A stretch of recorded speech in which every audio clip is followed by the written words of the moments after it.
ষষ্ঠ থেকে নবম শ্রেণীর শিক্ষার্থীদের ষান্মাসিক মূল্যায়নের সূচি প্রকাশ। আসসালামু আলাইকুম প্রিয় শিক্ষার্থী বন্ধুরা, শিক্ষা বিষয়ক আরও একটি আপডেট জানিয়ে দিচ্ছি। চলতি 2024 শিক্ষাবর্ষে ষষ্ঠ থেকে নবম শ্রেণীর বিষয়ভিত্তিক ষান্মাসিক সামষ্টিক মূল্যায়নের সময়সূচি প্রকাশ করা হয়েছে। সূচি অনুযায়ী ষান্মাসিক সামষ্টিক মূল্যায়ন শুরু হবে আগামী 7 জুলাই, যা চলবে 22 জুলাই পর্যন্ত।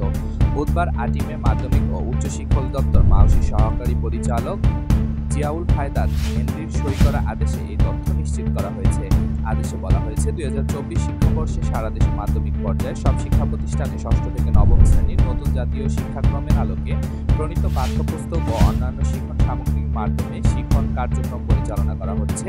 একই সঙ্গে শিক্ষাবর্ষের শুরু থেকে শিক্ষণকালীন মূল্যায়ন কার্যক্রম চলছে। জাতীয় শিক্ষাক্রম রূপরেখা 2021 অনুযায়ী শিক্ষাবর্ষের 6 মাসে একটি সামষ্টিক মূল্যায়ন, বছরের শেষে সামষ্টিক মূল্যায়নের ব্যবস্থা রাখা হয়েছে। সেই অনুযায়ী জুন মাসের শেষে বা জুলাই মাসের প্রথম সপ্তাহে ষান্মাসিক সামষ্টিক মূল্যায়ন সম্পন্ন করা প্রয়োজন বলে মনে করছেন তারা।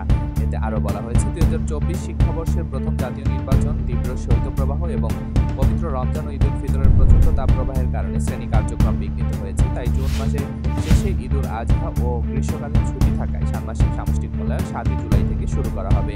গত বছর প্রথম, ষষ্ঠ ও সপ্তম শ্রেণীতে নতুন শিক্ষাক্রম বাস্তবায়ন করা হয়। চলতি বছর বাস্তবায়ন করা হয় দ্বিতীয়, অষ্টম ও নবম শ্রেণীতে। এরপর 2025 সালে পঞ্চম ও দশম শ্রেণীতে এবং 2026 সালে একাদশ এবং 2027 সালে দ্বাদশ শ্রেণীতে এই কার্যক্রম চালু করা হবে। এ ছিল বিস্তারিত। ধন্যবাদ সাথে থাকার জন্য।